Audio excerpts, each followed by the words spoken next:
Bible college மகன்களை வரவேற்கிறேன்.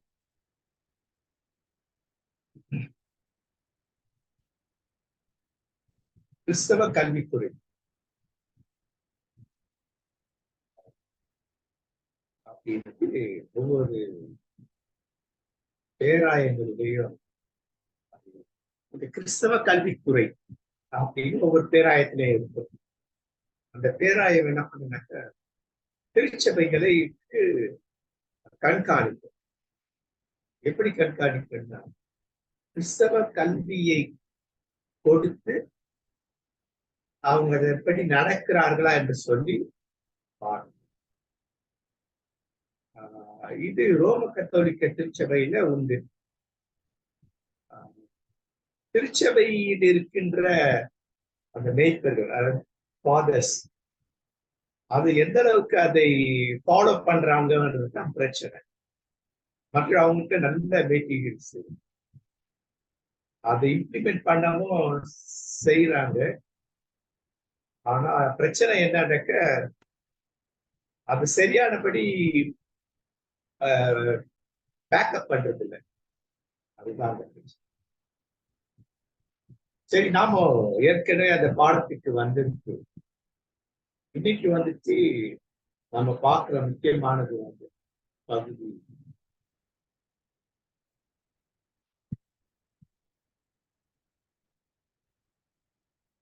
கிறிஸ்தவ கல்வி. பகுதி 3 போட்டிருக்கேன். ஆக்சுவலா பகுதி 4. இன்னைக்கு திருச்சபை எப்படி இருக்கு, பிள்ளைங்க எப்படி இருக்கிறாங்க, குடும்பம் எப்படி இருக்கு அப்படின்னு பார்த்தாக்கா, இந்த சவால் நிறைந்த உலகத்துலதான் கிறிஸ்தவம் இருக்கு. இப்ப இந்த சவால் நிறைந்த உலகத்துல எப்பேற்பட்ட சவாலை நாம உள்வாங்கிக் கொள்ளணும். திருமறை சார்ந்த சவால்களை நாம உள்வாங்குகிறோமா, அது வந்து முக்கியமான ஒரு விஷயம். அப்போ இந்த கிறிஸ்தவ கல்வியில 2 பாடம் பார்த்தோம். முதல் பாடம் திருமண வாழ்வு, அதை குறித்து புதிதாய் திருமணமாக திருமண வாழ்வு. 2வது குடும்ப வாழ்வு. 2ஐயும் சேர்த்து ஒரு லெசனா எடுக்கும். இப்ப நாம பார்க்கிறது யூத குடும்பம் அல்லது கிறிஸ்தவ குடும்பத்தின் பிள்ளைகள் எப்படி இருக்கிறார்கள் அல்லது பைபிள் எப்படி இருந்தாங்க அப்படிங்கிறத பார்க்கணும். அப்ப இது 3வது பகுதி. அப்ப அந்த குடும்பம்னு வரும்போது குடும்பத்தின் பிள்ளைகள் அது எவ்வளவு முக்கியம் அப்படின்னு இருக்கா. இதனால ரொம்ப முக்கியமா பார்க்க வேண்டியது இந்த விஷயம்தான். தயவுசெய்து பின்னூட்டத்தை அழியுங்க. ஒவ்வொரு முறை சொல்லிட்டே இருக்கிறேன். தயவுசெய்து இந்த பின்பற்ற. சரி, பாடத்துக்கு. யூத கிறிஸ்தவ குடும்பங்கள் என்பது கடவுளுடைய அன்பை மையப்படுத்துகிறது. கடவுள் தன் அன்பை பிள்ளைகள் மேல செலுத்துகிறார். அந்த பிள்ளைகள் அதை அவருடைய பிள்ளைகளுக்கு கடத்துகிறார்களா, அதுதான் பிரச்சனை. யூத குடும்பத்தை பார்க்கும் பொழுது யூத பெற்றோர்கள் மட்டும் அந்த குழந்தைகளை பார்க்கறது இல்லை. யூத குடும்பத்தினுடைய தாத்தா பாட்டி பார்ப்பாங்க, உறவுகள் பார்ப்பாங்க, சகோதர அண்ணன் அக்கா இவங்க பார்ப்பாங்க. இது வந்து யூத குடும்பத்தின் ஒழுங்கு. இன்றைக்கு அந்த யூதர்கள் ஏன் சிறப்பா இருக்கிறாங்கன்னா இது ஒரு காரியம். இன்று வரைக்கும் அதுல உறுதியா இருக்கிறாங்க. யூத குடும்பம் அப்படிங்கிறத உறுதியா இருக்கிறாங்க. யூத சமுதாயம் என்பதுல உறுதியா இருக்கிறாங்க. யூத சமுதாயத்தை உருவாக்கின கடவுள் மேல் உறுதியா இருக்கிறார். ஆனா கிறிஸ்தவ குடும்பம் இன்னைக்கு எப்படி ஆயிடுச்சுன்னு சொல்லி பார்க்கும்போது வேற மாதிரி போயிடும். இப்ப இன்றைய கிறிஸ்தவ குடும்பம் இப்படிதான் இருக்கு. கிறிஸ்தவ குடும்பத்தின் பிள்ளைகள் இப்படிதான் இருக்கிறாங்க. இன்னைக்கு சாத்தானின் பிடியில் பிள்ளைகள் அப்படின்னு. இன்னைக்கு ஆராதனைகள் எல்லாம் அப்படிதான் போயிடுச்சு. இதைதான் மையப்படுத்தி உலகத்துல கிறிஸ்தவ ஆராதனைகள் எல்லாம் இளம் வாலிபர்களையும் கவர்ந்து இழுக்குது. பிசாசின் வழிக்கு கவர்ந்து இழுக்குது. இப்ப இன்றைய இதெல்லாம் பார்த்தா இதெல்லாம் பார்க்கும். அவர்களுடைய நடை உடை பாவனை, அவர்கள் உடைகள் எல்லாம் அப்படித்தான் இருக்கு. ஆராதனைகளை பார்க்கும் பொழுது சினிமாத்தான் அப்படியே இருக்கு. அப்போ இதுக்கு நாம என்ன செய்யணும்? அப்ப பிள்ளைகள் வளர்ப்பு, பிள்ளைகளை வளர்த்தல், இதை பார்க்கும் பொழுது சில விதங்களில பிள்ளைகளை வளர்க்கிறதை பார்க்க முடியும். பைபிள்ல பார்க்கும் பொழுது பிள்ளைகளை கடவுளுக்காக வளர்த்தார்கள். உதாரணத்துக்கு சிம்சோன், மனோவா அவருடைய மனைவி. அவருடைய மனைவி பேர் பைபிள்ல இல்லை. ஆனா அவர் மனைவியுடைய பெயர் வந்துட்டு நமக்கு பைபிளுக்கு அப்பாற்பட்ட இடத்துல நமக்கு இருக்கு. பைபிள்ல எங்கெல்லாம் பெண்கள் பெயர்கள் குறிப்பிடப்படவில்லையோ, சில ஆண்கள் பெயர் குறிப்பிடப்படலையோ, அதெல்லாம் யூதர்களுடைய மற்ற புத்தகங்கள்ல இருக்கு. அப்ப இந்த மனோவான் மனைவியுடைய பெயர் அப்படின்னாக்கா எசேல் எல் போனி, ஏல் ஏல் வரும். ஏல் என்று சொல்லி அந்த கடவுளுடைய பேர் இஸ்ராயேல் அப்படின்னு. அப்ப இந்த ஏல் கடவுள் வந்துட்டு பிற இடங்கள்லயும் அந்த ஏல் அந்த கடவுள் இருந்து, யூத சமுதாயத்திலையும் அந்த ஏல் என்பதை அவர்கள் பயன்படுத்திக் கொண்டார்கள். கடவுளை வேறு விதமாக காண்பித்தார்கள், கடவுளை வேறு விதமாக உள்வாங்கி கொண்டார்கள், அதுல உறுதியா இருந்தார். ஆரம்ப கட்டத்துல அப்படி இல்லை, அவங்க வித்தியாசமா தான் இருந்தாங்க. அதன் பிறகுதான் நான் அந்த உறுதிக்குள் வந்தேன். இப்ப அவர்கள் சிம்சோனை கடவுளுக்காக வளர்த்தார்கள். இரண்டாவது பார்ப்பது திருமுழுக்கு யோவான். திருமுழுக்கு யோவானுடைய பெற்றோர் சகரியா எலிசபெத் கடவுளுக்காக அவரை வளர்த்தார்கள். இயேசுடைய தகப்பன் தாய் யோசேப், அவர் வந்துட்டு பயாலஜிக்கல் தந்தை அல்ல, ஃபாதர் அல்ல. இருந்தாலும் அவர் மேரியும் இயேசுவை கடவுளுக்காக வளர்த்தார். அப்போ கடவுளுக்காக வளர்த்தல் ஒண்ணு இருக்கு, மற்றவர்களுக்காக வளர்த்தலும் இருக்கு. உதாரணத்துக்கு மோசே பார்வோனுடைய மகள் வளர்த்தான். அவன எனக்காக இந்த குழந்தைய வளரு அப்படின்னு. அப்போ பிள்ளைகளை மற்றவர்களுக்காக வளர்த்தலும் இருக்கு. அப்போ இந்த இந்த பெண்ணுடைய பெயர் பைபிள் இருக்குது. பைபிள் என்னன்னு 1 நாளாகவும் 4:8 நித்யா அப்படின்னு போகுது, அங்குதான் வருது. ஆனா உண்மையிலே அவங்களுடைய பெயர் என்ன? அவங்களுடைய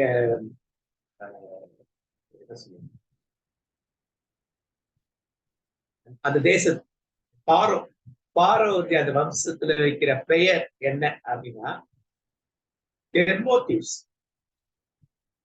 இதுதான் அவங்களுடைய பெயர். இவங்க பெயர் பித்தினியா.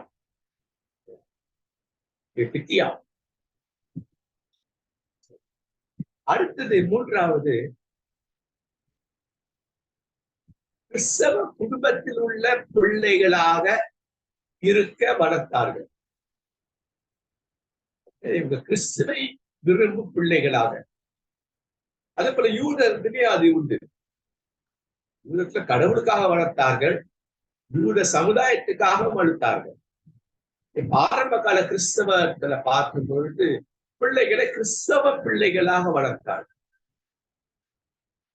ஒரு 20-30 வருஷத்துக்கு முன்னெல்லாம் பார்த்தீங்கன்னாக்க காலையில அவங்க ஒரு வசனத்தை மனப்பாடமா சொன்னதா காஃபி கொடுப்பாங்க. ஞாயிற்றுக்கிழமையில ஒரு அதிகாரத்தை மனப்பாடமா சொன்னாதான் மத்தியானம் சாப்பாடு. அன்றைக்கு சொல்ற அன்றைக்கு பாடுற 4 பாடல், அந்த பாடல ஒரு பாடலாவது மனப்பாடமா சொல்லணும். அது பிள்ளைகள் வயதுக்கு ஏற்ப அது மாறுபடும். ஒரு கொஞ்சம் வளர்ந்த பிள்ளை எல்லாம் அந்த ஐயர் என்ன சொன்னாரு, இல்ல அந்த பாஸ்டர் என்ன சொன்னார், ஒரு 4 குறிப்பு 5 குறிப்பு, அந்த குறிப்பை சொல்லணும். கொஞ்சம் வளர்ந்த பிள்ளைகள்லாம் அந்த குறிப்புக்கு என்ன சொன்னாங்க, அடுத்தது ஒரு அதிகார மனப்பாடம் பாடணும், எல்லா பாட்டையும் மனப்பாடமா சொல்லணும். இதெல்லாம் யூத குடும்பம் என்பதற்கு அடையாளமா இருந்தது. அதுல அன்றைக்கு கிறிஸ்தவ குடும்பங்கள் உண்மையாகவே சிறப்பு பெற்றதா இருந்தது. இன்றைக்கு அது இல்லை. ஏன் இல்லை அப்படின்னு சொன்னாக்க, இன்றைக்கு பிள்ளைகளை வளர்க்கிற முறை என்பது பிள்ளைகளை அவர்களுக்காக வளர்க்கிறார். யாருக்கா அந்த பிள்ளைகளுக்காக வளர்க்கிறார். இந்த பிள்ளை இப்படி இருக்கணும், நாளைக்கு இந்த மாதிரி இருக்கணும், இதுதான் அவங்களுடைய எண்ணம். பிள்ளைகள் நல்லா இருக்கணும், 4 பேர் அந்த பிள்ளைய மதிக்கணும், அந்த மாதிரி பிள்ளைகள் வளர்ப்பு இப்ப இருக்கு. ஒரு படி மேல போயிட்டு பிள்ளைகளை உலகத்துக்காக வளர்க்கிறாங்க அல்லது உலகத்தில் வளர்க்கிறாங்க. அடுத்த வீட்டுல அந்த பிள்ளைக்கு ஒரு மொபைல் இருந்ததுன்னா அதோட காஸ்ட்லி மொபைல் வாங்கி கொடுத்துருவாங்க. அந்த பிள்ளை அந்த உடை உடுத்துனா அதே மாதிரி உடை, அதை விட சிறப்பான உடை. பொருட்களை மையப்படுத்து. இது இந்த 2 தான் இப்போதைய கிறிஸ்தவ குடும்பத்தில் இருக்கிற பிரச்சனை. அப்ப கிறிஸ்தவ சமுதாயத்தின் சீர்கேடுக்கு இந்த 4-5 குறிப்புகள் தான் மையமா. ஆரம்ப காலத்துல இந்த பெந்தேகோஸ்து திருச்சபை வளர்ப்பு காலங்கள், வளர்ந்த காலங்கள் கிட்டத்தட்ட தமிழ்நாட்டுல இந்தியாவில எல்லாம் பார்த்து, இந்தியா தமிழ்நாட்டு தான் முதல்ல, அதிக முக்கியமா கேரளால அப்புறம் தமிழ்நாடு, ஆனா சவுத் எண்ட்ல அங்கதான். அங்க வசனத்தை மையப்படுத்தி இருக்கும். இப்படிதான் உடை உடுத்தணும், இப்படித்தான் பேசணும், இப்படிதான் இருந்தது. இன்றைக்கு அதுவும் மாறி போயிடுச்சு. மெயிலே திருச்சபைகள்லயோ அவருடைய முறை மாறிவிட்டது, இந்திப்பட திருச்சபைகள்லயும் மாறிடுச்சு. ஆனா 2 திருச்சபைகள்லயும் எதை பின்பற்றுகிறது என்றால், பிள்ளைகளை பிள்ளைகளுக்காக வளர்த்தல். அந்த பிள்ளை எதை விரும்புதோ அதை வாங்கி கொடுக்கிறது. முன்னெல்லாம் பிள்ளைகள் விரும்புறதை வாங்கி கொடுக்கணும்னு சில கண்டிஷன்ஸ் போடுவாங்க. இதை செய், இதை கொடுக்குறேன். ஒரு அதிகாரத்தை வாசாதான் மத்தியானம் சாப்பாடு, காலையில ஒரு வசனத்தை மனப்பாடமா சொன்னாதான் காஃபி. ஒரு கண்டிஷனோட இருக்கும். துணி வேணுமா, இதை நீ செய், அப்ப நான் வாங்கிக்கிறேன். இப்படித்தான் இருந்தது. ஆனா இன்றைக்கு மாறிவிட்டது. பிள்ளைகளுக்கு ஒரு கண்டிஷன் இல்லை, இப்படிதான் இருக்கணும், அப்பதான் உனக்கு இது நடக்கும், இதை செய்வேன், இந்த நிறைவு உனக்கு கிடைக்கும். அது இப்ப இல்லை. அப்ப 4-5 தான் இன்றைய எல்லா கிறிஸ்தவ சமுதாயத்துல இருக்கு. எல்லா டினாமினேஷனும் இதைதான் இன்னைக்கு பின்பற்றுகிறது. 90% குடும்பங்கள் இப்படிதான் இருக்கு. ஆனா கடவுள் எப்படி எதிர்பார்க்கிறார்? நாளைக்கு அந்த பிள்ளைகள் மாறுகிறார்கள் என்று சொன்னால் என்ன நடக்கும்? அதை கொஞ்சம் பார்க்கணும், தொடர்ந்து பார்க்கணும். அப்ப பிள்ளைகளை விண்ணரசுக்காக வளர்த்தார்கள். இயேசுவுக்கு பிடித்த பாதை. இயேசு எப்படி பிள்ளைகளை பார்த்தார், திருமறை எப்படி பிள்ளைகளை பார்க்கிறது, திருமறை பிள்ளைகளை எப்படி வளர்க்க சொல்லுகிறது, இது எல்லாமே விண்ணரசுக்காக பிள்ளைகளை வளர்க்கிறார். அப்ப மத்தேயு 13:44-51 இந்த வசனத்தை நான் பிள்ளை வளர்ப்புக்கு எடுத்திருக்கேன். அப்ப அந்த 3 காரியம் சொல்லியிருக்கு. மறைந்திருக்கும் புதையல், நல்ல முத்துக்கள், வீசப்படும் மழை. பிள்ளைகள் தான் இந்த 3. பிள்ளைகள் மறைந்திருக்கும் புதையல். நல்ல முத்து. பிள்ளைகள் வீசப்படும் வலை. அப்ப பிள்ளைகள் புதையல்களாக எப்படி ஷைன் ஆகுறாங்க, நல்ல முத்துக்களாக விலை மதிப்பெற்றவர்களா எப்படி மாறுகிறார்கள், அவர்கள் எதையெல்லாம் கொண்டு வருகிறார்கள், வீசி கொண்டு வருகிறார். அப்ப இதை செய்யணும்னாக்கா பெற்றோருக்கு இந்த 4 விஷயம் வேணும். ஒண்ணு அறிவு, பொது அறிவு இருக்கணும். திருமறை அறிவு இருக்கணும். 2வது இந்த அறிவை ஞானத்தோடு பயன்படும், அதுதான் ஞானம் அப்படின்னு. அடுத்தது இந்த ஞானத்தை தியாகத்தோடு செய்யணும். தியாகத்தோடு செய்யணும், கடின உழைப்பு வேணும். இதை அவங்க செயல்படும். இந்த 4 விஷயத்தை அவங்க செயல்படும். அப்ப அந்த அறிவுனா என்ன?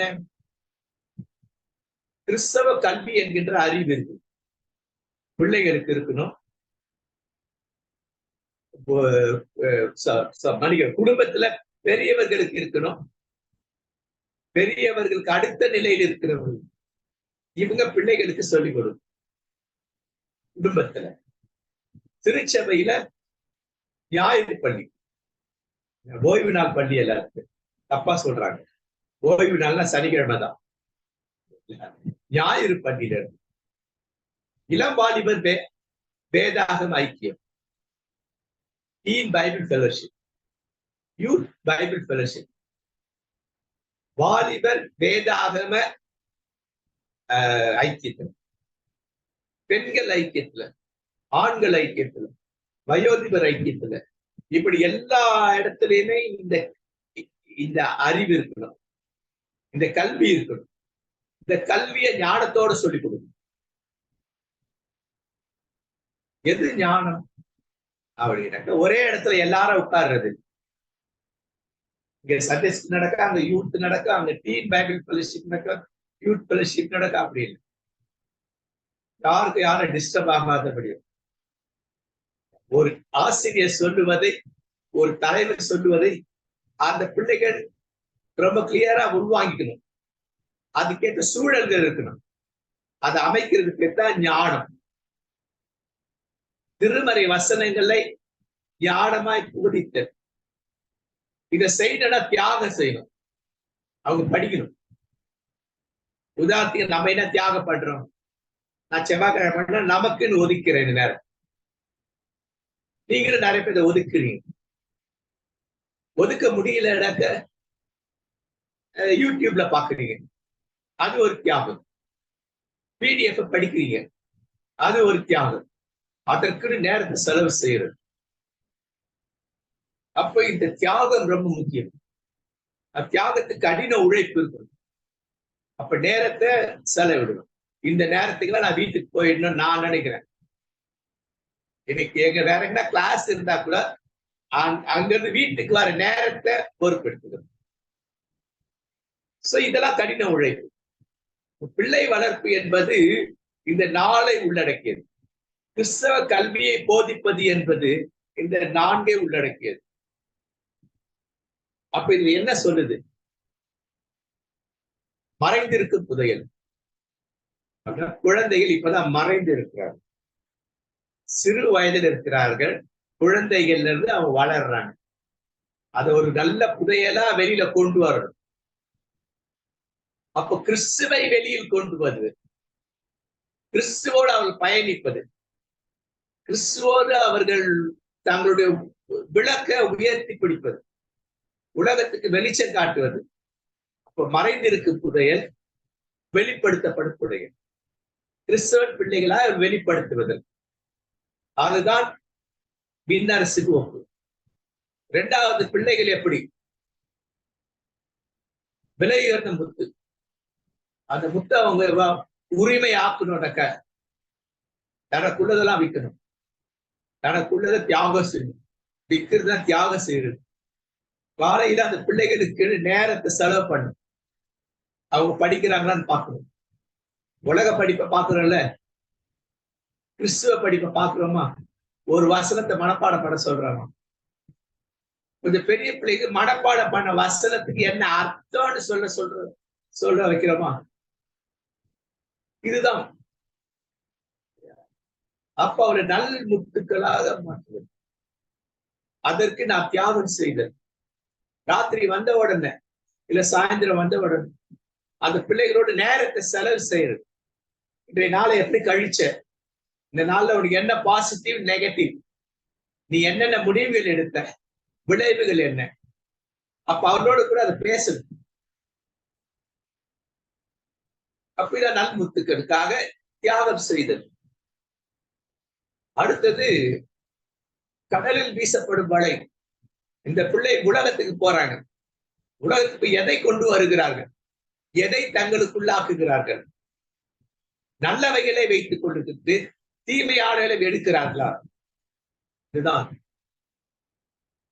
அப்ப இதுல யாரோட பங்குனா, தலைவருடைய பங்கு, ஆசிரியருடைய பங்கு, மேய்ப்பருடைய பங்கு உண்டு, அல்லது பெற்றோருடைய பங்கு, இல்ல தாத்தா பாட்டியோட பங்கு அதிகமா.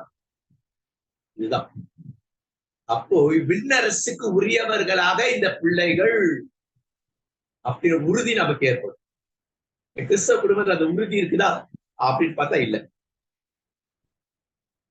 பவர் இருக்குதல்ல அழகா நீங்க பாருங்க.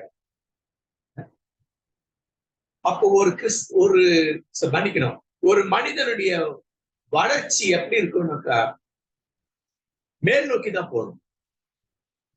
மேல் நோக்கி போய் கீழே வரலாம், ஆனா திரும்பவும் மேல போடும். ஜிக்ஸாக் இருக்கும், ஆனா மேல் நோக்கியே இருக்காது. கிறிஸ்தவ வாழ்வுல, உலக வாழ்க்கையில கூட, மனிதனுடைய வாழ்க்கையில கூட பார்த்தோம் அப்படின்னு சொல்றாங்க. இந்த மாதிரி ஏற்ற இறக்கங்கள் இருக்கும், ஆனால் முன்னோக்கி தான் போடும். கிறிஸ்தவ வாழ ரொம்ப முக்கியம். இப்ப சரிவிகித வளர்ச்சி. அப்ப எதெல்லாம் சரிவிகிதமான இருக்கணும்? இயேசு கிறிஸ்து அழகா உதாரணமான லூக்கா கடைசி அதிகாரம் 52ஆம் வசனம். இயேசு கிறிஸ்து ஞானத்திலும் பலத்திலும் மனித தயவிலும் கடவுளுடைய வளர்ந்தார். ஞானம் வளர்த்தி கடவுளுடைய கிருபை அல்லது அவருடைய அறிவு ஞானத்துல மனித தயவுல அதிகமாய் விருத்தி அடைந்து ஆனா முன்னோக்கியே போயிட்டு இருந்தார். Mental, physical, emotional, social and spiritual. இந்த சரிவிகித வளர்ச்சி. இந்த வளர்ச்சியை நம் பிள்ளைகள் வளர்கிறார்களா? பிசிக்கலா வளர்றாங்கன்னு நினைச்சிட்டு இருக்கிறோம், ஆனா உடல் எந்த அளவுக்கு பாதிப்பை, எவ்வளவு விஷம் அவங்களுக்குள்ள இருக்கு தெரியுமா? நாமளே விஷத்தை முடுகிறோம். இயற்கை உணவுகளை கொடுக்காம செயற்கை உணவுகளை கொடுத்து அவங்க விஷத்தை கொடுத்துட்டு இருக்கிறோம். அப்ப சரிவிகித வளர்ச்சி இல்லை. ஒரு காலத்துல எல்லாம் குண்டு பிள்ளைகளே இருக்காது. என்னை பாக்குற பிள்ளை குண்டா இருக்கு. அன்னைக்கு பிள்ளை குண்டா இருக்கணும்ன்றதுக்காகவே நெய்ய ஊத்துவாங்க, சாப்பாட்டுல இப்படி இப்படி வளர்ப்பாங்க. போட்டியே நடக்கும், குண்டு குழந்தைகள் இந்த போட்டி நடக்கும். ஒரு 25 வருஷத்துக்கு முன்னாடி எல்லாம் இன்னைக்கு பிள்ளை எல்லாம் குண்டையா தான் இருக்கிறாங்க. ஏன் இருக்கிறாங்க? இயற்கையான சரிவிகித உணவு இல்லை, செயற்கை உணவுகள் போயிருக்கு. தாயின் ஊடாக போகுது, தாயோட பால் வழியாக போறது, அல்லது தாய் கொடுக்கிற குட்டி பால் உணவுகள், இதெல்லாமே விண்ணரசுக்கு தடை. இப்ப இதெல்லாம் மனசுல வச்சுக்கணும். பிசிக்கலா அவர்கள் வளர்கிறார், மன ரீதியில அவர் வளர்கிறார், மென்டலி சிந்திக்கும் திறன் இருக்குதா? கேள்வி கேட்கிறாங்களா? அதற்கான விடையை நம்மளால கொடுக்க முடியுதா? அவர் கேள்வியில நியாயம் இருக்குதா? இதுதான் எமோஷனல். இன்னைக்குதான் அதிகமா இருக்கு உணர்ச்சியின் வெளிப்பாடு.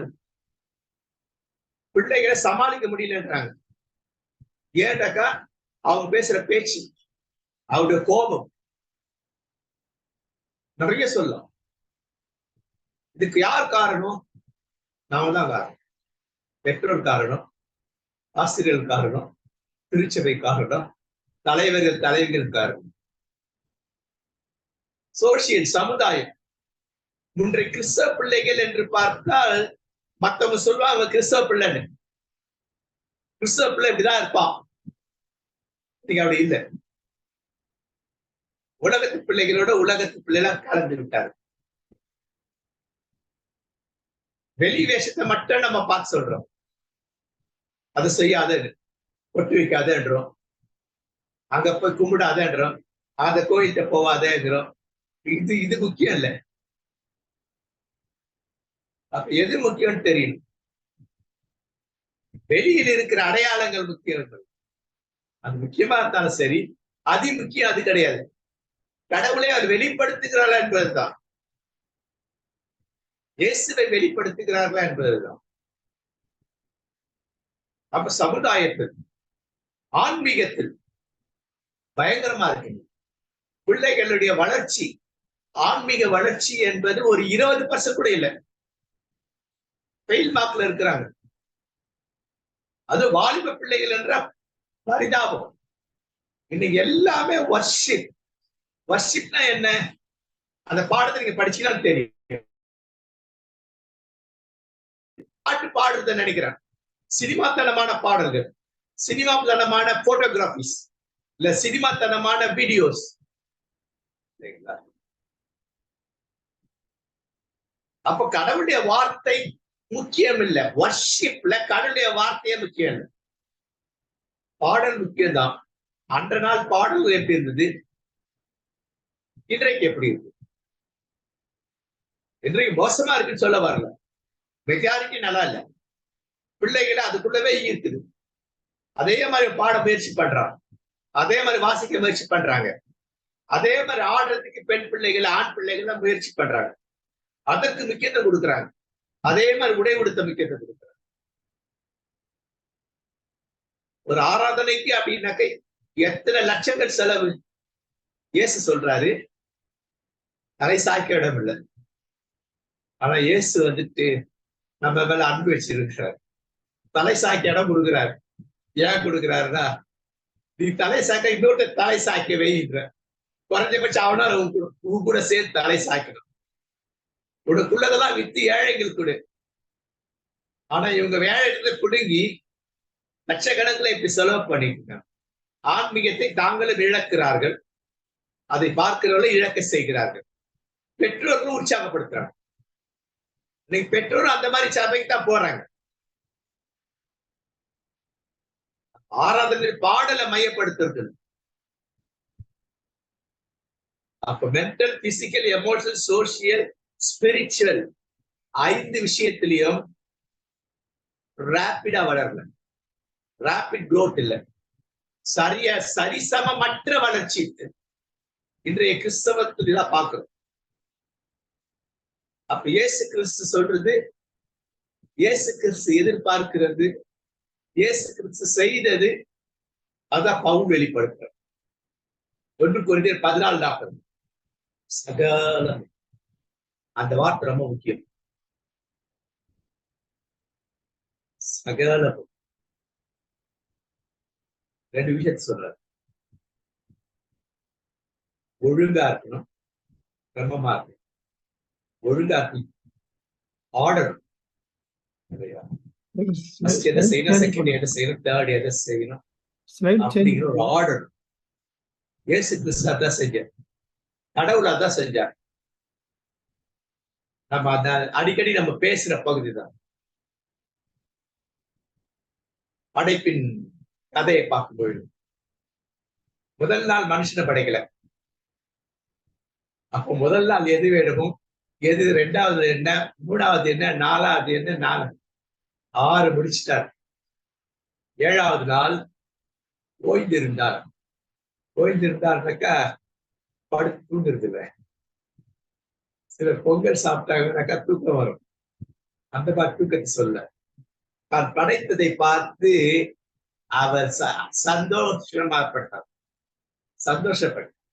ஒரு இடத்துல உட்கார்ந்து அதெல்லாம் பார்த்து அதை வந்துட்டு அனுபவித்துக் கொண்டிருந்தார். தான் படைத்த படைப்புகள் எவ்வளவு சிறப்பா இருக்குன்னு அனுபவித்தார். நல்ல ஒழுங்கு இருந்தது, கிரமம் இருந்தது. இயேசு கிறிஸ்து 5 அப்பம் 2 மீன், ஒழுங்கு இருந்தது, எல்லாமே இருந்தது. 50 பேரா உட்காருன்றார், சொல்லியிருந்தார். அதுபடி நடந்தது. ஆரம்பம் முதல் முடிவு வரை ஒழுங்கு இருக்குது, கிரமமும் இருக்குது, ஆர்டரும் இருக்குது. கடைசியில என்ன ஆர்டரா இருந்தது? ஆர்டர் எங்க முடியுது? 50 பேர் உட்காருங்கன்னாரு, எல்லாரும் போய் பகிர்ந்து கொடுங்கன்னு சொன்னார். கடைசியா 12 கூடைகள் நிறைய வேஸ்ட கலெக்ட் பண்ணணும். அது பேர் தப்பா சொல்றாங்க. 12 பேருக்கான ஆசீர்வாதம் இல்லை. ஆயிரக்கணக்கான சாப்பிட்டுட்டு போனான்னா அவன் எச்சில் எல்லாம் அங்க இருக்கும். எச்சில் தான் வேஸ்ட். மீன் முள்ளு இருக்கும், தேவையில்லாததான் இருக்கும். அவ்வளவு பேர் சாப்பிட்டு போனாங்கன்னாக்க அந்த இடமே நாரி போகும். அதை கிளீன் பண்றார், துணிக்கைகளை கிளீன் பண்றார். நாளைக்கு 4 பேர் வந்துட்டு ஏசுல குற்றம் சொல்லக்கூடாது. ஒரு ஆள் வந்தாரு, ஆயிரக்கணக்கில் பிள்ளைங்க ஜனங்களை கூப்பிட்டு வந்தார், எல்லாருக்கும் சோறு போட்டாரு, திருட்டு அங்கங்க போட்டு போயிருக்குதுங்க பாரு, பன்னாடைங்க பரதேசிங்க. இந்த காலத்துல பேசுற பாரு. நாளைக்கு இயேசு அப்படி சொல்லக்கூடாது, இயேசுவே சொல்லக்கூடாது, இயேசு சீடர்களே சொல்லக்கூடாது, இயேசுவோடு கூட இந்த மக்களே யாரும் சொல்லக்கூடாது. இதான் கிறிஸ்தவ கல்வி. சகலமும் நல்லொழுக்கம், கிருமம், கிரமம்.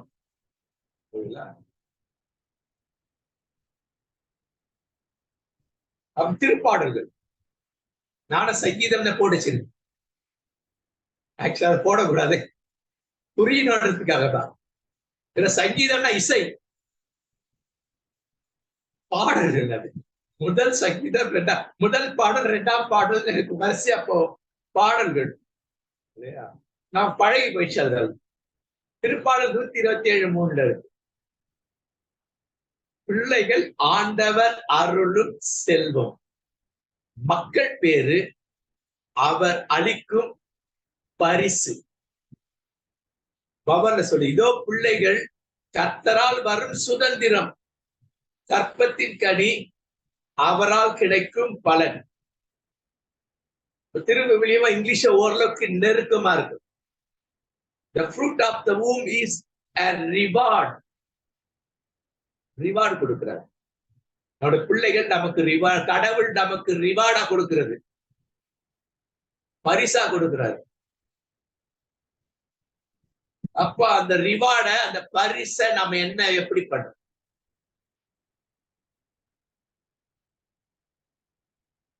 புதையல், நல்ல புதையலாக, நல்ல முத்தாக,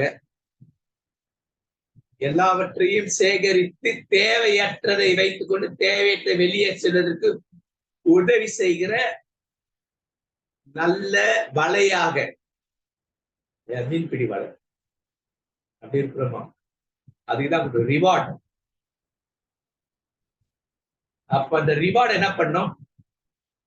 பெற்றுக்கொள்ளணும், அந்த ரிவார்டை பாதுகாக்கணும், அந்த ரிவார்டு சரி விகிதமா வளர்வதற்கு நாமோ காரணமா இருக்கு. ஏன்னா மக்கள் பேரு அவர் அளிக்கும் பரிசு. அப்போ அதை நம்ம எப்படி பார்க்கணும்? இன்னைக்கு பிள்ளை குடும் இந்த 3 செய்யறாங்களா? they receive, no problem, பிரச்சனை கிடையாது இல்லைங்களா? ஆனா அவளை பாதுகாக்கிறோமா? உலக பிரகாரம் பாதுகாக்கணும். நான் பிள்ளைக்கு மொபைல் இல்ல, ஒரு மொபைல் வாங்கிக்கிறது காஸ்ட்லி, அந்த பிள்ளையோட காஸ்ட்லியா வாங்கிக்கிறது. அந்த பிள்ளைகள் உலகத்தில வளர்கிறார்களாக, உலகத்தில் வளர்ந்தாலும் கடவுளை மையப்படுத்தி வளர்கிறார்கள். Holistic growth, holistic progress. இதுதான் அதுதான். அப்ப அதற்கு நம்ம கிறிஸ்தவ கல்வி அவசியம். அடுத்த பிள்ளைகள் திருமறை சொல்லுது, நீதிமொழிகள் 17:6, முதியோருக்கு அவர்களுடைய பேர பிள்ளைகள் மணிமுடி போன்றவர், பிள்ளைகளின் பெருமை அவர்கள் தந்தையாரு. அப்ப என்ன? முதல் கிறிஸ்தவ கல்வி ஒரு கணவன் மனைவி தங்கள் பிள்ளைகளுக்கு கொடுக்கிறாங்க. அடுத்தது இந்த பிள்ளைகள் திருமணமான பிறகு அவருடைய பிள்ளைகளுக்கு கொடுக்கிறாங்க. இது கொடுக்கிறாங்க, தாத்தா பாட்டி பாக்குறாங்க. நீங்க தாத்தா பாட்டியே காணும், எல்லாரும் ஹோம்ல இருக்கிறாங்க, பெரும்பாலான ஹோம்ல இருக்கு. முக்கியமா எங்க எங்க எங்களுடைய ஒரு திருச்சபை தாமஸ் கேள்விப்பட்டிருக்கீங்க. அவர் பார்வையில் அவர் கடவுள் கொடுத்த விஷன். என்னுடைய ஸ்டூடெண்ட் அவர். என்னுடைய ஸ்டூடெண்ட்ஸ் நிறைய பேரை பார்த்தா நான் சந்தோஷப்படுவேன். நல்ல சீடர்களா இருக்கிறார், கிறிஸ்துவின் சீடர்களா இருக்கிறார். அவருடைய விஷன் என்ன? Physically handicap, physically challenge. அவங்க தான் திருச்சபையில் அவங்க தான் இருக்கிறாங்க, பார்வையற்றவர்கள் தான் இருக்கிறாங்க. ஏற்கனவே அவரை குறித்து ஒரு ஒரு ஒரு ஒரு சின்ன ஷார்ட்டா ஒரு இது கொடுத்திருக்கேன். ஒரு பாஸ்டர் எப்படி இருக்கணும்ன்றதுக்கு எக்ஸாம்பிள் அவர் தான். அவர் கிடைத்த உடைமைகளை கூட விற்று அந்த அவருக்காக செய்கிறார். அவர் கிடைத்த ஒரு வீட்டை விற்று இன்னைக்கு ஒரு லேண்ட் வாங்கி இருக்கிறார், கொஞ்சம் கட்டுறார். நாங்களாம் கொஞ்சம் உதவி செய்யறோம். எதுக்கு கட்டுறாரு அப்படின்னு சொல்லி பார்க்கிறாங்க. அவங்க திருச்சபை மட்டுமல்ல, அந்த இடத்துல ஒரு ஹோம், வயசான பார்வை இல்லாத ஒரு ஏழைகளுக்கான, வயதானவர்களுக்கான, பிசிக்கலி ஹேண்டிகேப் அங்க இருக்கிறாங்க. ஏற்கனவே வாடகைக்கு எடுத்திருந்தோம், 26,000 ரூபாய் அவங்க கொடுத்துருந்தாங்க. அது கடவுள் எப்படியோ உதவி செய்த அந்த வாடகை கொடுத்து. அவருக்கு தனியா ஒரு வீடு இருந்தது, அந்த வீட்டை வித்துட்டு அவங்களுக்குன்னு ஒரு இது வாழணும், நானும் அவங்களோட வாழணும். எப்படி அவருக்கு அது வந்தது? கிறிஸ்தவ கல்வி. அங்க பிள்ளைகளுக்கு கிறிஸ்தவ கல்வியை போதிக்கிறார். இளம் வாலிபர்களுக்கு போதிக்கிறார், பெரியவங்களுக்கு போதிக்கிறார். அவர்களும் இயேசுவை போல் வாழணும், இயேசுவை போல் வளரணும், இயேசுவை வெளிப்படுத்தி வளர்ச்சி இருக்கணும். இதுதான் அவருடைய எதிர்பார்ப்பு. அப்ப இங்க எங்க பாக்குறோம்? தாத்தா பாட்டி. அவர் அவங்க பிள்ளைகிட்ட காட்டுறாரு. அவங்க பிள்ளைங்க, அவங்க பேர பிள்ளைகள், அவங்க பிள்ளைகளுக்கு சொல்றாரு. இப்ப தான் பிள்ளைய தான் பேர பிள்ளையும் கிறிஸ்தவ நெறிமுறைப்படி வளர்கிறாரான்னு இந்த பாஸ்டர் பாக்குறாரு. தாத்தா பாஸ்டர் பேர பிள்ளைகளை பாக்குறார். இன்னைக்கு கிறிஸ்தவ குடும்பம் இப்படி இருக்குதா?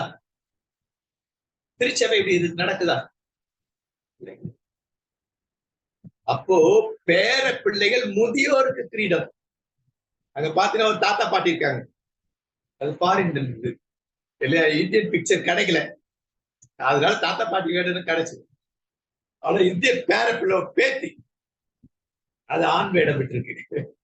இன்னைக்கு அந்த பிள்ளை வந்து ஒரு காலேஜ்ல ப்ரொஃபசர். பழைய படம் அது. அப்போ இந்த பிள்ளை அவங்க பெற்றோருக்கு கிரீடம், அவங்க தாத்தா பாட்டிக்கு கிரீடம். இந்த வசனம் தான் சொல்லுது. திரும்பி ரொம்ப அழகா சொல்லுது. மிதியோருக்கு அவர் பேர பிள்ளைகள் மணிமுடி.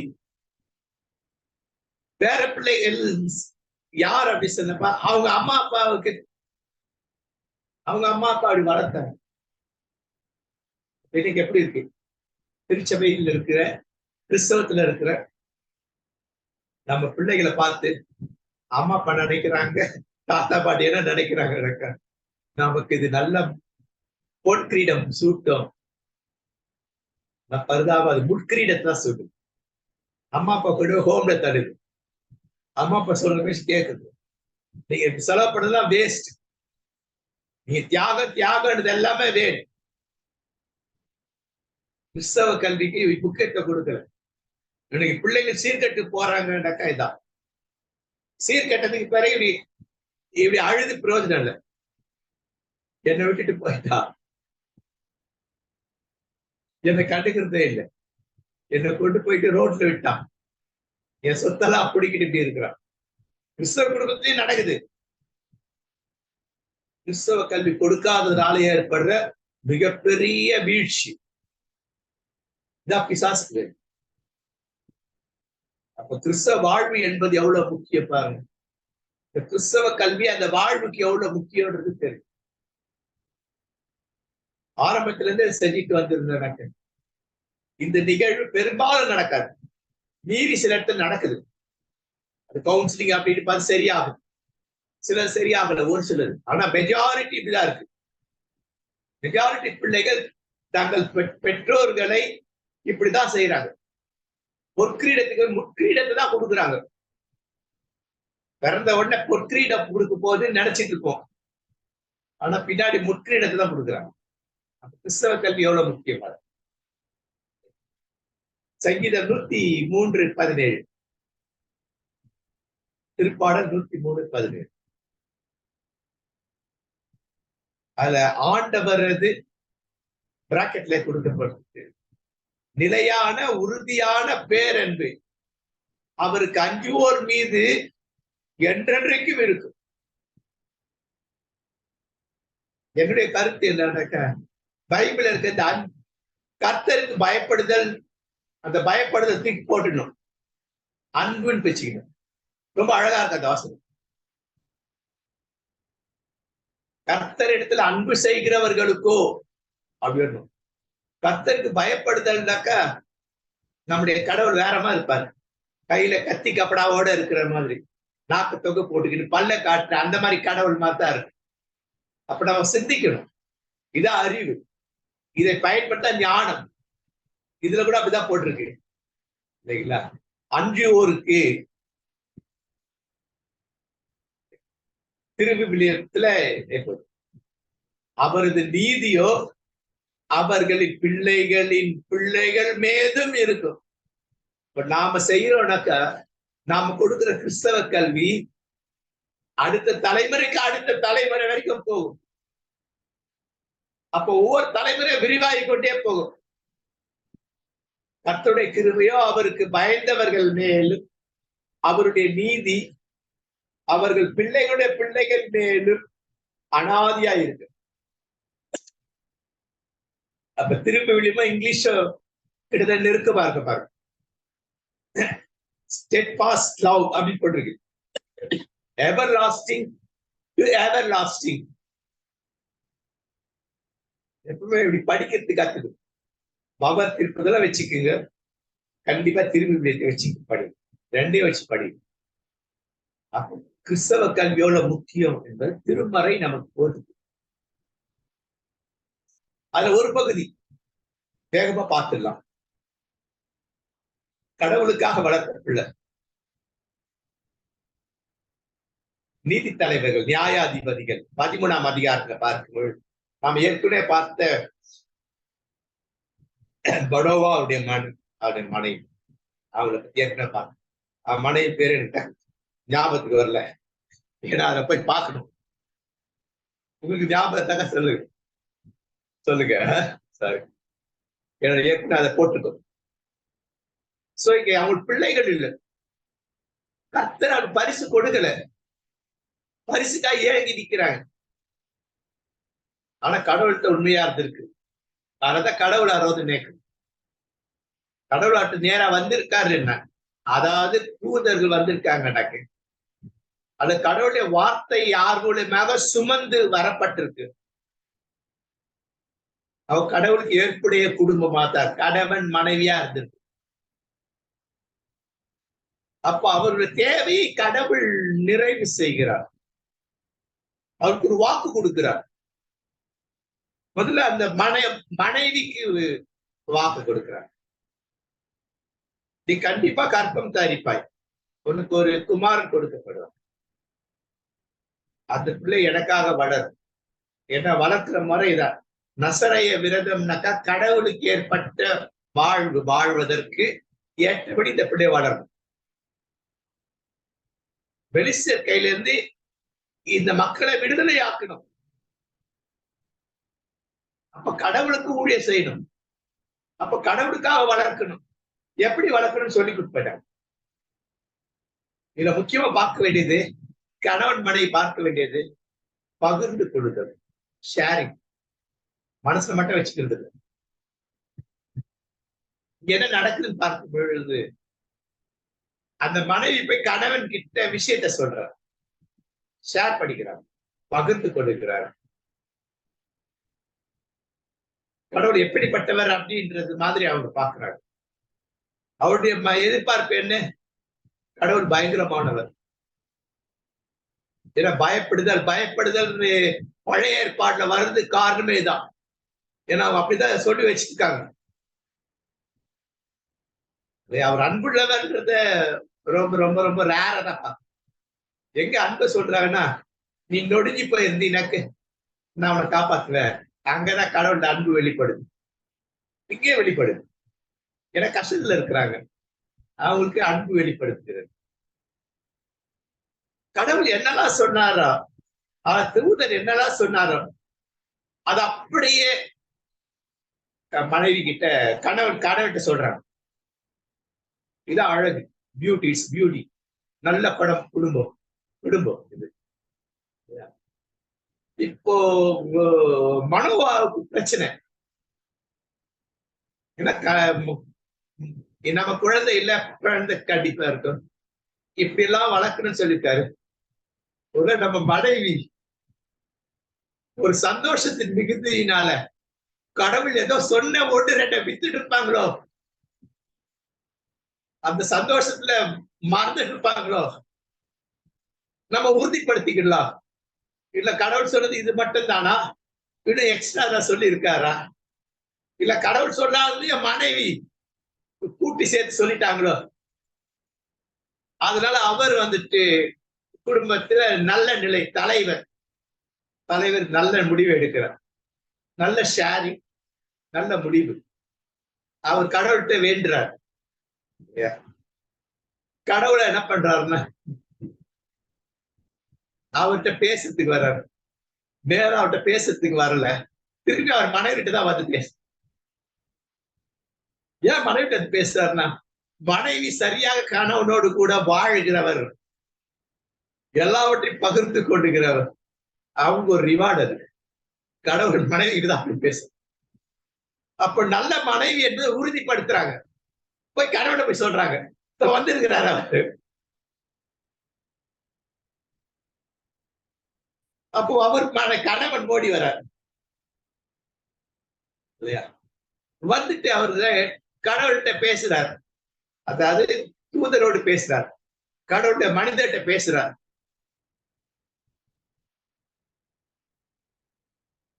என்ன பேசுறாருன்னு சொல்லி பார்த்தார்.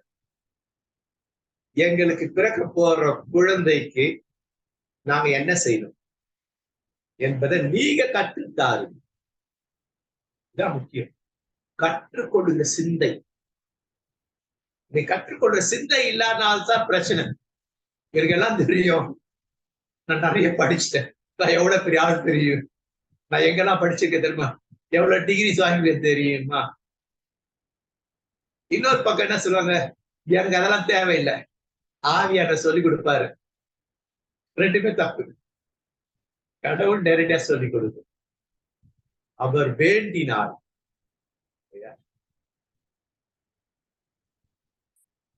அப்போ கடவுளிடம் அவர் வேண்டிக் கொண்டதை கடவுள் நிறைவு செய்யும். அவருடைய ஜெபத்தை கடவுள் ஏற்றுக்கொண்டார். God accepts his prayer.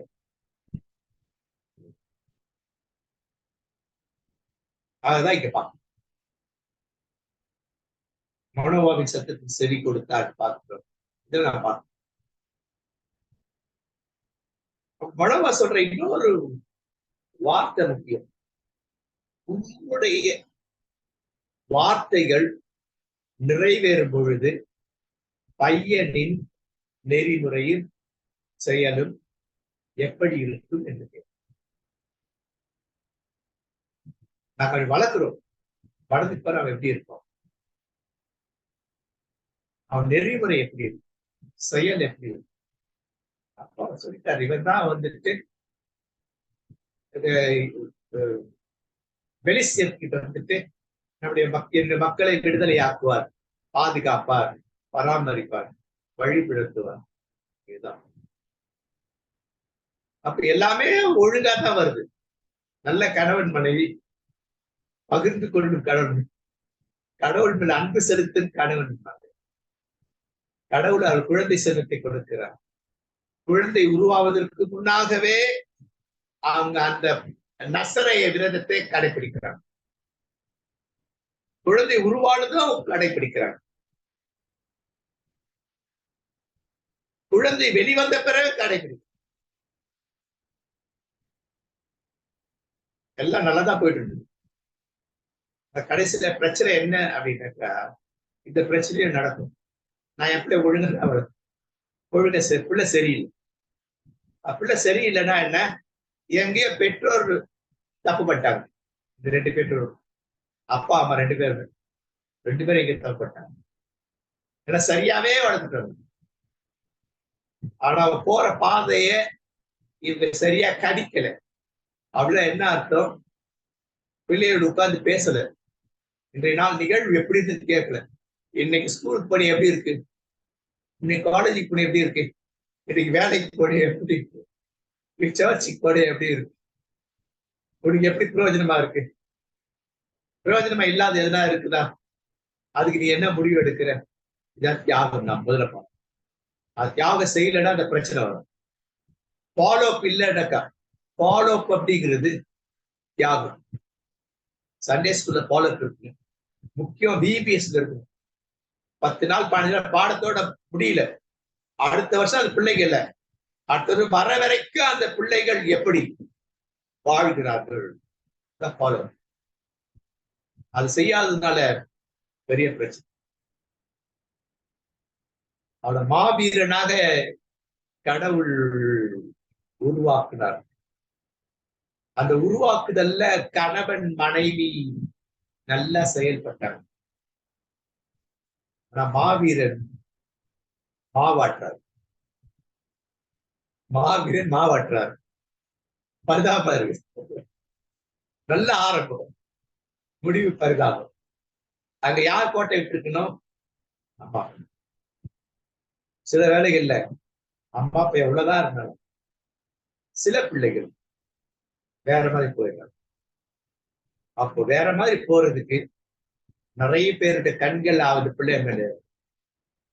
பெற்றோர் இருக்கு, உடன்பிறந்தவர், உறவுகள் இருக்குது, திருச்சபை இருக்கணும், திருச்சபை தலைவர்கள், Sunday school Sunday school teachers, teen Bible T Bible fellowship teacher, youth Bible fellowship, you are the leader.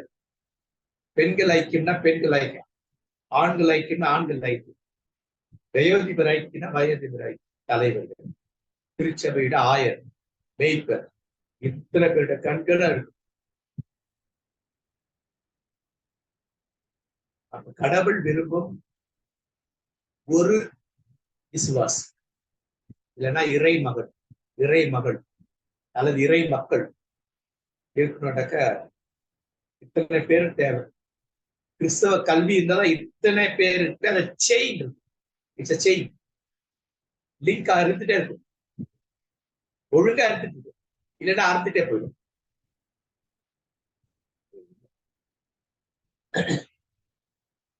அப்ப நீதிமொழிகள் 17:6 சொல்லுது, நல்வழியில் நடக்க பிள்ளையை பழக்கு, முதுமையிலும் அவர் அந்த பழக்கத்தை விட்டுவிட மாட்டார். பிள்ளையானவன் நடக்க வேண்டிய வழியிலே அவனை அவளை நடத்தும். அவன்னா அவள்னு படிக்கணும். இது ஆண் ஆதிக்க இதுல இருக்கிறது பழைய ஏற்பாட்டு இருப்பது. பிள்ளையை நாங்க பொதுமையா போட்டு விட்டுவிட மாட்டார், மரியாதை கொடுக்குது குழந்தைக்கும். அப்ப பிள்ளை வளர்த்துக்க பிறப்பிலிருந்து வளரும். நெக்ஸ்ட் நம்ம பார்ப்போம், யூத குழந்தைகள் எப்படி வளர்த்தார்கள். யூதர்கள் குழந்தைகள் இந்த கிட்டத்தட்ட இந்த முறைதான் படத்துல பாக்குற இந்த முறைகள் தான். என்ன எங்க அம்மா அப்படிதான் வளர்த்தாங்க. இவ்வளவு வயசாகி கூட எங்க அம்மா அப்பா எனக்கு எதை முக்கியமா எங்க அம்மா எனக்கு எதை சொல்லி கொடுத்தாங்க அதை செஞ்சுட்டு என் அங்கிய எப்படி அயன் பண்ணிருக்கோ அப்படிதான் மடிக்கணும். அது வேர்த்து போய் கிடக்கும், வேர்வையா இருக்கும், அதை சுருட்டி வைக்கலாம். எங்க அம்மா அப்படி சொல்ல மாட்டாங்க, ஒழுங்கா மடியுமா, மடிச்சு கொண்டு வாடுவாங்க. அதுக்குன்னு ஒரு ஒரு ஒரு கவர் இருக்கும், அங்கிக்கு ஒரு கவர் இருக்கும், சர்ப்ளீஸ்க்கு ஒரு கவர் இருக்கும், அந்த கார்டனுக்கு ஒரு அந்த கயிறு சொல்லிய அதுக்கு ஒரு இருக்கும், ஸ்டோலுக்கு ஒன்று இருக்கும். வெளியூர் பயணம் போனா கூட சரி, என் துணிகளை அப்படி அழுக்கோட போட்டுறக்கூடாது. வேணும் சாயந்தரம் வந்த உடனே அந்த தண்ணியில அலசி ஆற போடணும். அங்க அங்க ரூம்லயே போட்டு வச்சுக்கணும். அதுக்கு 2-3 ஹேங்கர் வேற இருக்கு என் டேப்லெட்ஸ் பேக்ல. அதை மாட்டிட்டு அப்புறம் அதை மடிச்சு அயன் பண்ண மாதிரியே மடிக்கணும். மடிச்சு வச்சு அதை தனி கவர்ல போடும். இந்த துணியெல்லாம் தனி கவர் வீட்டுல கொண்டு வந்து வாஷிங். இன்னைக்கு நான் செய்யறேன். எங்க அம்மா இல்லைன்னா கூட என்னால அதை மாத்த முடியும். சாப்பிடுற சாப்பாட்டுல தட்டுல ஒரு பருக்க இருக்கக்கூடாது. எங்கம்மா தட்டி விடுவாங்க இல்லையா? சாரி, சாப்பிடும் பொழுது ஒரு பருக்க அந்த டேபிள்ல விழுந்து அந்த பருக்கை தட்டி விடுவாங்க. தரையில இருந்து சாப்பிட சொல்லுவாங்க. அடி விழும். முதல்ல கரெக்டா ஒரு ஒரு ஒரு ஒரு இது தொங்கும், ஒரு பெரம்பு எடுத்து பலான்னு ஒரு முடிஞ்ச பட்டெக்ஸ் தான் பெறும். முடிஞ்சு பட்டெக்ஸ் அடிப்பாங்க. தான் பிள்ளைகளே நடக்க வேண்டியது. அவங்கவுங்க பாத்திரத்தை அவங்கவுங்க கொண்டு வைக்கணும். சாப்பிட்ட குடிச்ச காஃபி டம்ளர் டபனாவை சும்மா தண்ணி போட்டு வாஷ் பண்ணி அங்க வச்சு அதுல வச்சிடணும். வேலைக்காரமா வந்து சாம்பல் போட்டு அப்பெல்லாம் சாம்பல் போட்டு அவங்க வாஷ் பண்ணி காய. நாங்க வச்சிருக்க செருப்பு கரெக்டா அங்க ஹேங் பண்ணி வைக்கணும். ஷூ ஹேங் பண்ணணும். தொக்கணும். அதுக்கு நானே வச்சிருப்பாங்க. கண்ட இடத்துல போடக்கூடாது. ஒரு வரிசையா இருக்கணும். துவைச்ச தவளை ஒழுங்கா போடணும். கண்டமேடிக்க போடக்கூடாது. 4 முனை கரெக்டா இருக்கணும். அது கிளிப் மாட்டணும். நல்லொழுக்கம் கிரமம். எங்கம்மா அப்படிதான் வளர்த்தாங்க. எங்கிட்ட எல்லாரும் அப்படிதான் வளர்த்தோம். ஒவ்வொன்றிலையும் ஒரு ஒழுங்க. அப்ப படிப்பு என்பது ஒரு கடமையா இருக்கு. எங்களுக்கு அப்படிதான் இருக்கும். நாங்கெல்லாம் ஏன் நிறைய படிச்சிருக்கேன், குடும்பத்தை எல்லாம் படிச்சிருக்கோம்னா படிப்பு என்பது ஒரு கடமையா மாறும். இதெல்லாம் கடமை. இந்த வேலைகள் எல்லாம் ஒரு கடமை. படிப்பை கடுமையாகல. இன்னைக்கு 10வது பாஸ் பண்றதுக்குள்ள என்ன கொடுமை, என்ன கடுமை. +2 பாஸ் பண்றதுக்குள்ள முக்குறாங்க, முனைக்கிறாங்க, சுவர்ல போய் விட்டுறாங்க. அதுதான் அவங்க. ஏன்னா பிள்ளைகளுக்கு டிசிப்ளின் டாக்ஸ் அபவுட் டிசிப்ளின். இந்த வசனம் டிசிப்ளினை சொல்லுது. எங்க அம்மா இப்படிதான் டிசிப்ளினை சொல்லுது. நான் தான் மூத்தவன். தப்பு நடந்தா ஃபர்ஸ்ட் எடுத்து அடி விடும். எனக்கு அடி விழுந்து எல்லாரும் அமைதியாயிடுவாங்க. எல்லாரும் செக் பண்ணுவோம் நாம தப்பு பண்ணிருக்க மாட்டு. எனக்கு கொஞ்சம் கோபமா தான் இருக்கும். அவங்க தப்பு பண்ண எனக்கு அடி விடும். ஆனா இதை யோசிக்கிறேன் இல்லையா? அவங்க எத்தனை பேர் அடிச்சாங்க. இதை நல்வழிப்படுத்த முடிஞ்சவொடனே கேட்பாங்க, நான் அவனை ஏன் அடிச்சேன்னு கேட்பேன். இது மாதிரி தப்பு பண்ண, இது தப்பு பண்ணா கஷ்டம் தான். நீ அது டீ காஃபி அப்பெல்லாம் காஃபி அப்படியே காய்ந்து போயிடுத்து இருந்தாக்க வாஷ் பண்றது கஷ்டம் தானே. அது முதல்ல வாஷ் பண்ணா ஈஸியா வாஷ் பண்ணுவாங்க. இப்ப நானே வாஷ் பண்ண எனக்கு ஈஸியா இருக்கல. எனக்கு எக்ஸ்ட்ரா வேலை தானே. உங்க படிக்க வைக்கணும், உங்க செய்யணும், நான் ஸ்கூலுக்கு போடும், சாயந்தரம் வந்துட்டு உங்களுக்கு ஸ்நாக்ஸ் செஞ்சு கொடுக்கணும், உங்களுக்கு படிக்க பார்க்கணும், இவ்வளவு வேலையை செய்யணும். அப்ப நீ எனக்கு கஷ்டத்தை கொடுக்குற. என் தவறு நியாயமா அநியாயமா என்பதை எங்க வாயிலிருந்தே வர வைப்பாங்க. இதான் தியாகம். நேரத்தை தியாகம் செய்யுது. இன்னைக்கு நம்ம செய்யறோமா? பாடத்துல ஆரம்பத்தை தான் பார்ப்போம். பிள்ளை எடுத்து நேரத்தை செலவு செய்யுது. அப்ப நான் என்ன பண்றேன், எங்க அம்மா அப்பாவுக்கு, வீட்டுல இருக்க வேலைக்கார அம்மாவுக்கு அதிகமான பாரத்தை கொடுக்கல. துணி துவைச்சு போட்டாங்கன்னா கூட சாயந்தரம் வந்து நாங்க இந்த துணிகளை நாங்க தான் மடிக்கணும். கிட்டத்தட்ட அயன் பண்ற மாதிரி மடிக்கணும். அப்புறம் அம்மா அயன் பண்ணுவாங்க. இல்ல எங்க தாத்தா வீட்டுல இருந்தாரு, அவர் பண்ணுவாரு. எங்க மாமா அவங்க இருந்தாங்க, கடைசி 2 மாமா கல்யாணம் ஆகல, அவங்க அயன் பண்ணுவாங்க. அவங்க கிட்ட கத்து கொடுப்பாங்க எப்படி அயன் பண்றது. அப்புறம் கறி நெருப்பு அறையிருந்தார் கடைசி இதான் கொடுப்பாங்க. ஏன்னா அந்த சூடு ஆறிட்டு இருக்கு. ஏன்னா சூடா போட்டா எங்களுக்கு தெரியாது, துணி ஸ்பாயில் ஆயிடும். அப்படி கத்து கொடுப்பாங்க. அதை மடிச்சு அவங்க செஸ்ட் ஆஃப் டிரா வைப்பாங்க. இந்த செஸ்ட் டைட்ல இருக்க இல்லையா டிராயர், அதை இழுத்துட்டு அதுல வந்து எங்க துணி இங்க இருக்கு, இந்த பக்கம் இன்னொரு ஒவ்வொரு டிராலையும் ஒவ்வொருத்தருடைய துணிகள் இருக்கணும். பேண்ட்டுக்கு தனியா இருக்கணும், ஷர்ட்டுக்கு தனியா இருக்கணும், பனியன் தனியா இருக்கணும், இன்னர் வேர் இருக்கணும் தனியா இருக்கணும், அப்புறம் வந்து சாக்ஸ் தனியா இருக்கு, ஹேண்ட் கர்ச்சீஃப் தனியா இருக்கணும். எல்லாமே எல்லாம் வரிசையா வச்சிருக்கு. இன்னை வரைக்கும் நான் இப்படி இருக்குதுன்னு இவ்வளவு படிக்கிற படிப்புக்கு அது ஒரு காரணம். ஏன்னா டிசிப்ளின் இருந்தது. டிசிப்ளின் இருந்ததுனாக்க என் கடமையை நான் செய்யணும். நான் கடமையை செஞ்சுட்டு இன்னை வரைக்கும் செய்யறேன். கடவுளுக்கு பிடிச்சது ஏற்புடையவடா இருக்கு. கடவுளுக்கு ஏற்புடையவரா இருக்கணும்னாக்க அதுக்கு ஏற்றபடி பெற்றோர் நடக்கும். குடும்பத்துல அப்பதான் சரி வரும்.